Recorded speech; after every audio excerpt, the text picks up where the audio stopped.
When is the best time to start an MSP or managed service provider? I'm going to cover what you need to know before you plant your foot down and say, I am starting this business, to get you ready so that way when you do go start, you don't fall flat on your face. This is the video for you.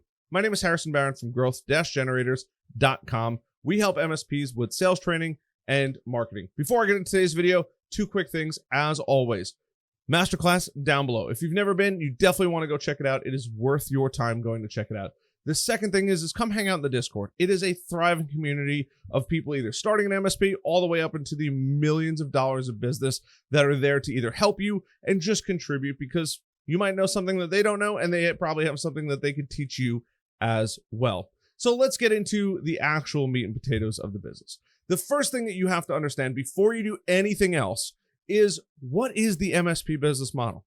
In essence, customers, when you sell your services, want realistically two things. And in return for that, as many of you guys know, I have my fake money here, but they're going to pay you money every single month. You're fighting, or working towards, I should say, creating monthly recurring revenue.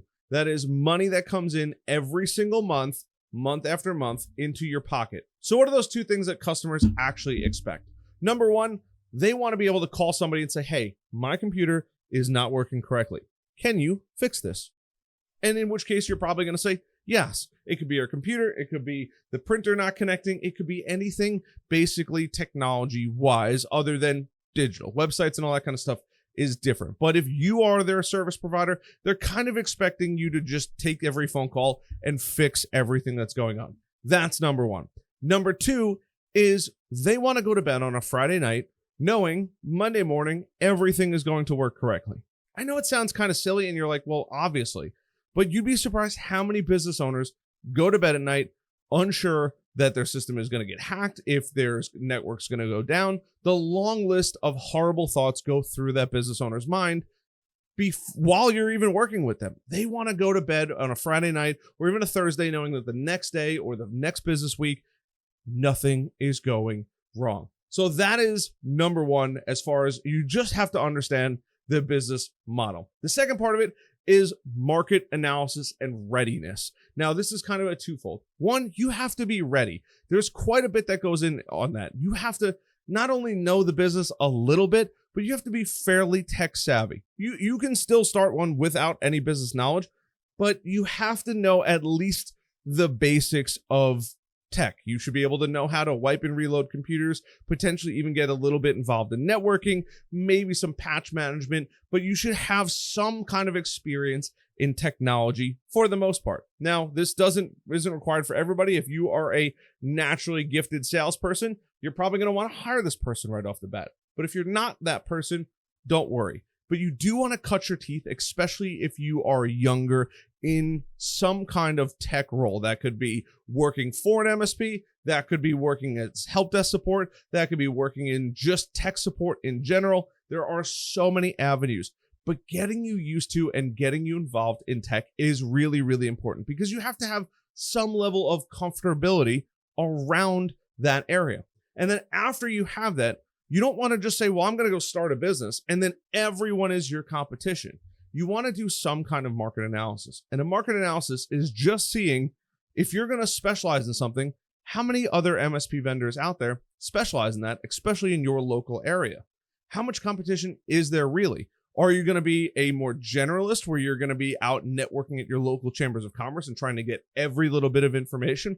Or are you going to be a specialist where you're like, I am only targeting dental offices or manufacturing facilities or retail spaces? The list goes on and on. And heck, you might want to come up with a combination of both. Don't worry about it. Whatever it is up to you as far as what you want to do for your business. But you have to have some bit of technology experience, and you have to see some kind of need or fit for the market. Because if you don't, you're like, well, there's a ton of MSPs in my area. Why would they choose you? They are already established. So try to come up with ways, and I have a buyer persona. There's a link down below for it.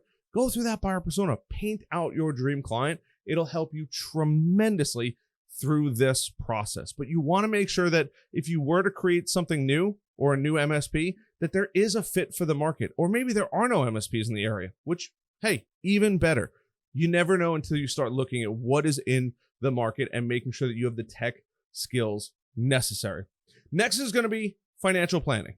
It's going to cost you some money to get started. Now, to be fully transparent, you could start with $0 in your bank account, because as an MSP, you could actually go sell the services before you actually buy the software. Now, what I would recommend is probably learning, if you have experience, your PSA and RMM tool, your professional services automation tool, and your remote monitoring and management tool. Sorry guys, I use three-letter acronyms way too often, but you need to have those two. If you can afford to get them right off the bat and you've never used them before, you probably want to get them and learn them fairly well. If you already have experience with it, just focus on the sale. That is totally cool. And understand that you need to have more money coming in than going out on a regular basis. This is fairly important because you don't want to be in the hole or in the red, as some people would say.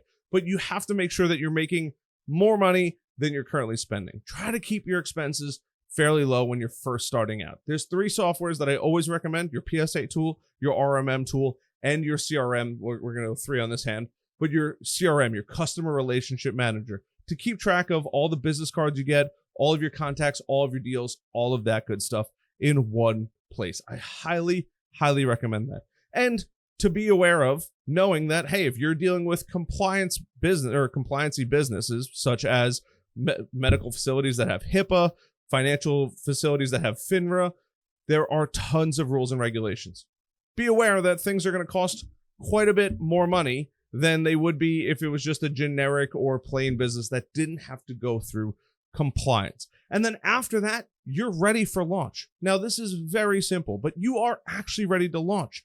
You still need to probably get some accounting software and things of that nature, but you are actually set up and good to go. You will need to file, depending on where you live here in the United States, a EIN number, an employee identification number, which is a little bit of paperwork, goes to the government and basically says, hey, we are starting a business. This is what we plan on doing. They say, great, sounds good. They give you the sign off on that. And it is that simple. You are officially incorporated. You have an EIN number. You can go open up your business bank account. There's usually a fee associated with that. You have your 2, maybe even 3 tools: your RMM tool, your PSA tool, and your CRM if you really want one, especially in the beginning. I do recommend it though. And you can start going out and approaching new businesses to deal with. And as time goes on, you're going to begin to fill all of that out as well. So don't think about, oh my goodness, what if I get a 100-person company?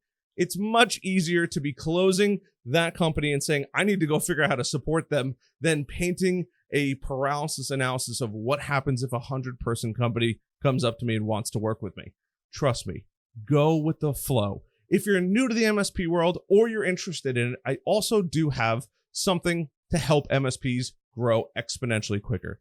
It is called the MSP Launchpad. There is a link down below. It takes you from everything from 0 all the way to 1, meaning you have no knowledge of starting an MSP, all the way to closing your first deal. It's about 6 sessions long. If you're interested, go check it out down below. It is fantastic, and I've gotten some incredible feedback already on it. But if you don't go through that, I've covered the basics of what you actually need to do to go start an MSP business. You could go start, but the one thing is that I always recommend, have a little bit of technological advice or knowledge. Don't just jump into it, and plan accordingly. Don't plan to the point where you're not going to go do anything, but understand you're starting a business. There's a whole world of new things that you're about to learn and soak up. This YouTube channel is probably one of them. You're going to want to subscribe, follow along, learn how to sell these services.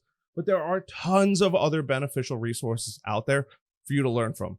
Be a sponge, soak up as much as you can, and your business is dynamic. It's going to constantly be changing over and over and over again. You might not get it right the first time, and that's okay. If this video has helped you, please hit that like button, that subscribe button, notification bell, and leave a comment when you're starting your business, how you plan on starting your business, the vertical that you're going to go into. I am super excited to hear about it. It genuinely ignites a fire in me to see you guys out there and crushing it. So I'll see you in there. Go check out the Discord. I love hanging out in there. If you're interested, check out the masterclass down in the links below, and I'll see you guys later. Love you guys.